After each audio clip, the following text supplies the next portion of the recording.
Elisabeth, þú ert löggildur heyrnarfræðingur. Já. Hvað það að gera hérna í heyrn?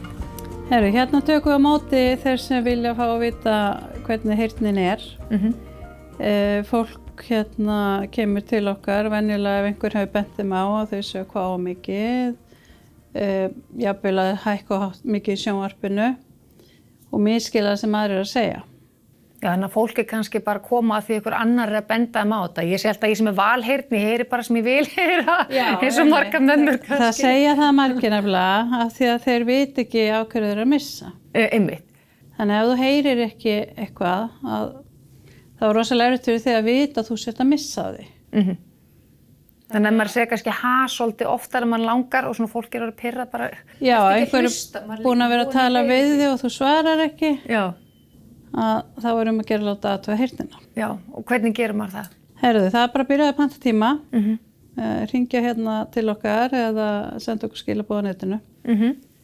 Og svo farið viðtal hérna við okkur heyrnarfræðingana og við gerum heyrnargreiningu og út frá heyrnargreiningunni og niðurstöðunni þá er þið leiðbeint hvað er næsta skref. Hvort þú þurfur á heyrnartæki að halda, þá getur þú fengið að prófa heyrnartæki og það er mikið að heyrnartækjum í boði, bara að gera að taka tíma í það. Jafnvel að prófa fleiri en eitt tæki. Síðan er þetta það sem tekur við hjá þér, þú ert búin að fá heyrnartæki, er endurhæfing. Okay. Þannig að þetta er endurhæfing á heyrn. Já.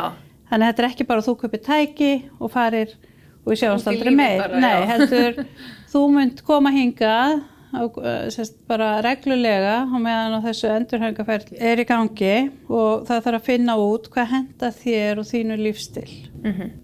Þannig ef ég kannski er í vinnu þar sem er alltaf mikið umhverfisljóðum þá myndi ég fá kannski annað heyrnartæki heldur en ég væri kannski komin eftirlaun eða eitthvað svoleiðis. Já, eða bara aðra stillingar og aðra möguleika hvað þú vilt geta gert með tæki. Og get ég svo breytt stillingunum? Svo getur þú breytt stillingunum í símanauðinum með símanauðinum eða komið til okkar og við getum breytt stillingunum. Já, þannig er orðið svona nýmóðins, er þetta tengt síma? Líka með fjarþjónustu sem kom sér vel hérna á vissum tíma. Já. Þá gat fólk sendt okkur skilaboð, við gátum breytt stillingunum í tækinu, sendt þér stillinguna og þú gast hlaðið inn á þess að þurfa að koma hingað. Já, þetta er svona rosalega tæknilegt. Þetta er mjög tæknilegt, þetta er mjög skemmtileg tækni og bara, þetta er svo mikið lífsgæði sem maður er að finna að fólk er fyrir. Já, er ykkur aldur sem að fólk er svona, kannski heyrnin fyrir eitthvað aðeins á hrörna, sem ætti að fara að tjekka á sér? Sko, það ætti náttúrulega bara allir að koma í heyrnarmælingu til að vita sína stöðu.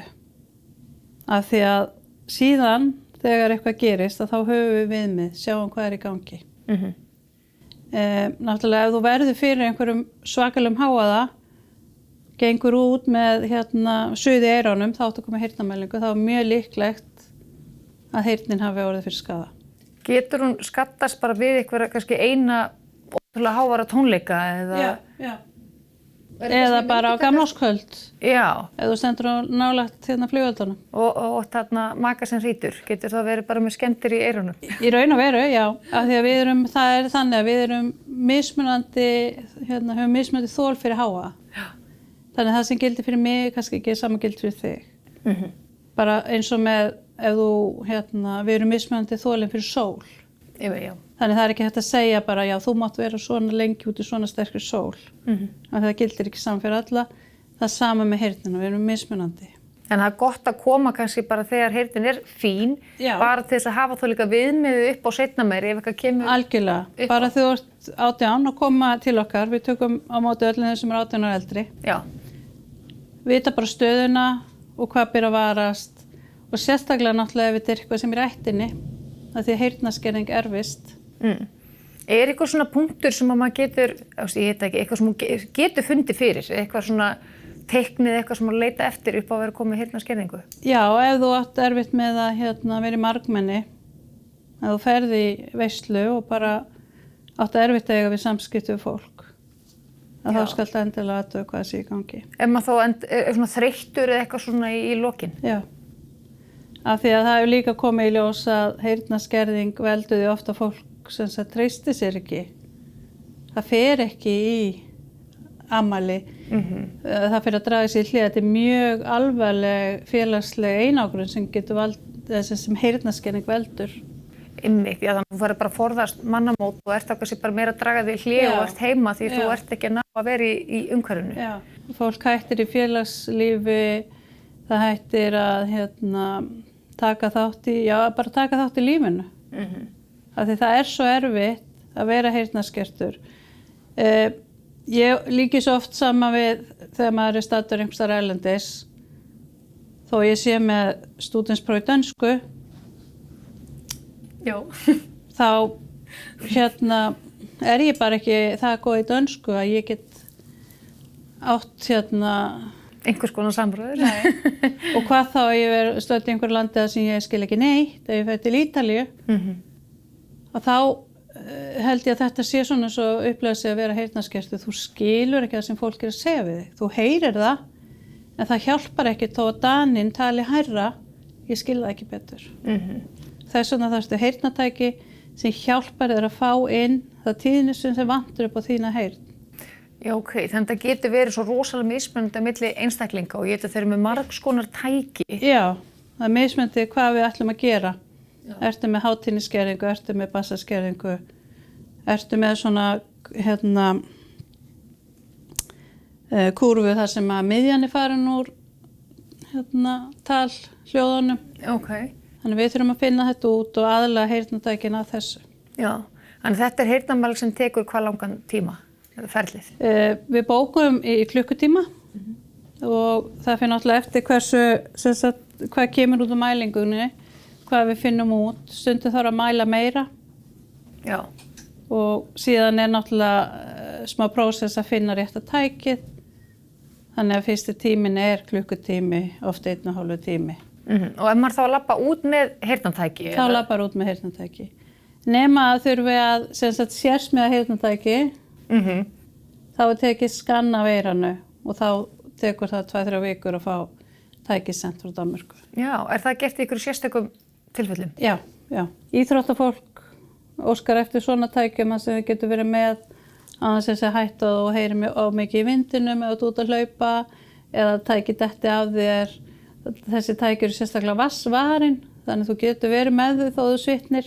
Já, ok. Og það sé rigning og sérst upp á fjöllum eða hvað það er. Þannig að íþróttafólk fari eina tegund en hvað væntanlega ykkar kúnahópur í hærri kantinum í aldri, eða ekki?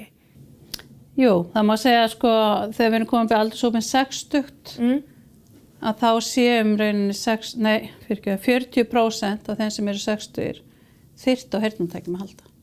Já, okay. Og svo bara hækkar þetta með aldrinum. Og svo er nefnilega annað í því að ef þú finnur út heyrnarskertur og gerir ekkert í málinu, að þá er þetta svo vöðvi sem fær enga þjálfun að honum hrakar. Já, þannig að hann fljótar að fara kannski niður. Já, þannig að þú þarft eiginlega bara að bregðast við og þau eru komið með heyrnarskerðingu og fáður heyrnartæki og þá getur þú væntanlega haldið í við heyrnina. Af því að ef þú ert búin að vera í mörg ár á þess að gera nokkuð, að þá eru þetta svo mikið breyting og það tekur svo langa tíma fyrir heilan að þjálfa upp nýju hljóðum, bara eins og tekur tíma fyrir að fara að læra nýtt tungumál. Og það er erfiðar eftir sem við erum eldri. En við þurfum að læra á öll orðin og hvað allt þýðir og... Þannig að heyrnartækin, eru þau þá líka að koma í veg fyrir það að fá frekari heyrnarskerðingu? Já, þau eru að koma í veg fyrir heyrnarskerðingu. Með því að vera með heyrnartæki þá verður fólk minna dettið, það fær betra jafnvægi. Einmitt, þetta er náttúrulega bara... Og þetta líka eflir skammtímaminnið. Já. Þannig að það er eiginlega bara allt sem mælir með því að ekki bíða af því að heyrnartæki kosta, en ef þú hugsar það í tíma þá er þetta náttúrulega fjárfesting en þú ætlar að nota heyrnartækin í 5-6 ár. Þannig að miðað við það þá ertu náttúrulega að borga fyrir hvern dag cirka eins og 1 lítra bensíni. Já. Þannig að það er svolítið sorglegt að fólk láti, það kom ekki fyrr. Já. Og væntanlega eru sjúkratryggingar að taka þátt í því þetta er náttúrulega bara þekkt vandamál. Já, sjúkratryggingar Íslands niðurgreiða heyrnartæki. Þú þarft að koma með sem sagt votta frá löggildum heyrnarfræðing sem framkvæmir heyrnarmælinguna og þá færðu endurgreiðslu á 4 ára fresti 120.000 krónur sem ganga upp í heyrnartækin. Ok, þannig að ef ég mælist á eftir með heyrnarskerðingu, geti ég þá bara verið með svona einföld heyrnartæki til þess að bara vera með dagstæðlega? Hvernig heyrnarskerðingin er. Já, ok. Algengustu heyrnartækin eru þessi hér í dag. Ok. ReSound er nýbúin að setja á markað þessi tæki sem eru með 3 hljóðnemum. Sem þýðir? Sem þýðir það eru 2 hljóðnemar hérna upp á tækinu, Já. 1 hljóðnemi hérna á hátalaranum. Ok. Þannig að öll rýmisskynjun verður eðlilegri og þetta auðveldara með að staðsetja í rými, þannig að þú verður minna dettin og að þú getur heyrt betur í margmenni, það sem er kliður. Þannig að þetta er alveg ótrúlega skemmtileg tækni og ég er náttúrulega bara búin að vera svakalega heppin að vinna við þetta og fá að upplifa alla þessa tækni þróun. Já. Þegar ég byrjaði að læra þá var ennþá verið að stilla heyrnartæki, voru analógist flaumræn tæki sem var verið að stilla með skrújarnar. Já, og nú ferði gegnum tölvuna bara og Apple síman. Já. Já, það er nú svolítið öðru sinni. Þetta má þá segja, þetta sé líka kannski komið veg fyrir bara byltur hjá eldra fólki. Algjörlega. Til þess að viðst að hafa jafnvægisskynjun miklu betri. Bara öryggi að vita hvað er að gerast í þínu umhverfi. Þú vilt vita þegar einhver er að labba heima hjá þér.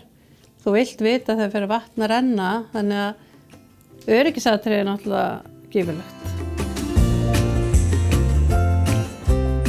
Seinna í þættinum ætlum við að heimsækja Auði Bjarnadóttur í jógasetrinu en fyrst ætlar Urður Gísladóttir að fræða okkur heyrnarvernd.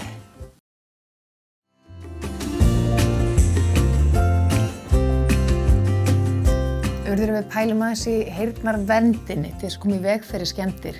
Nú voruð þið með ágæti safn af heyrnartöppum. Já, akkurat. Hvað svona hentugast fyrir mann að nota? Það fyrir svolítið eftir hvað maður er að gera. Ok, þetta er ekki svona one size fit all. Sko, maður getur reyndar valið tónlistatappa og nota þá í flestum umhverfum. Já. Og það er hægt að velja mismunandi síur, þannig að það dempar mikið. Ég veit eins og tónlistakennar eru kannski með mikinn styrk á síum eftir hvað þeir eru að kenna. Einmitt, hvað hljóðfæri er fyrir valinu. Já. Svo erum við líka með sundtappa sem eru kannski fylla alveg upp í til að loka alveg og fljóta, þannig að það týnir þeim ekki. Já, ok, þannig að ef þið myndir losna út og væri að synda, þá er auðvelt að finna það aftur. Já, ok, akkurat. Og flugtappanir, þeir eru með svona þrýsti jöfnun, þannig að maður fá ekki hellur og... Ok, þannig fyrir fólk sem er gæmt að fá hellur bara í flugtaki og lendingu, þá getur þetta verið eitt af því til þess að koma í veg fyrir það? Já. Og svo bara allt þegar mér er hávaða mikilvægt að nota tappa, sama hvers konar hávaða það er. Já, og eins og ég var að segja vel í sér vaðan, þú veist, þegar einhver er að fljóta við hliðina á manni eitthvað svoleiðis. Já. Ef það getur verið að valda skemmdum, skiptir það máli hvaða tappa maður myndi nota fyrir það? Sko, þá erum við með sérstaklega svefntappa sem eru þá mýkri en hinnir. Ok. Og sem við nota það bara í þá flugi eða alls konar, þannig að það er þetta fjölnota þá. En ef maður er að gera eitthvað svona sérstakt, þá er náttúrulega þægilegt að vera með sem er gert fyrir þær aðstæður. Já, og þetta er þá það til að dempa bara alveg hljóð í húsinu. Ég er mikið áhuga á þessu. Já. En fyrir en bara eitthvað svona almennir heyrnartappar, þið er þá líka með það. Þetta er bæði svona sérstakir, alveg sér hannað. Er það getið? Jú, akkurat. Svo erum við líka með bara heilstifta, þannig að þessum eru svona hljóðviðkvæmir, skyntaugatruflanir, til dæmis einhverjir að nota svona tappa bara til að róa sig og finna sig ekki óþægilegt að vera að fara í smáralindina eða hvað það er. Já, ok, þannig að þú veist, það eru aðstæði sem við fyrst vera ómikið af fólki og vilt bara aðeins bara dempa hljóðið, þá getur verið bara með þessa svona sígildu. Já. Og er þetta eitthvað sem mæli með að fólk skoði möguleika ná, hvað sem ósvöld að ferðast 1 sinni á ári eða 10 sinnum á ári? Já, svo ég á tappa sem ég átti í 10 ár. Já. Og þeir bara, ég nota hvað sem ég gerir, flugi eða er að sofa, það er kannski mikill hávaði eða hvað sem og tónleikar sérstaklega, þar hættan, sko. Já, það getur komið ykkur skemmt. Ok, flott, þannig að fólk getur komið hingað inn, það getur fengið heyrnartæki, getur fengið heyrnartappa líka og alls konar mælingar til þess að vernda og styrkja heyrnina. Já, og við tökum 3D-skann, þrívíddarskann, þannig að það þarf ekki lengur að setja leir í eyrun, heldur þetta nánast snertilaust og bara sendum síðan bara fælinn út. Já, þannig að þetta líka, eins og þú segir, sársaukalaust væntanlega að koma til ykkar. Já. Glæsilegt.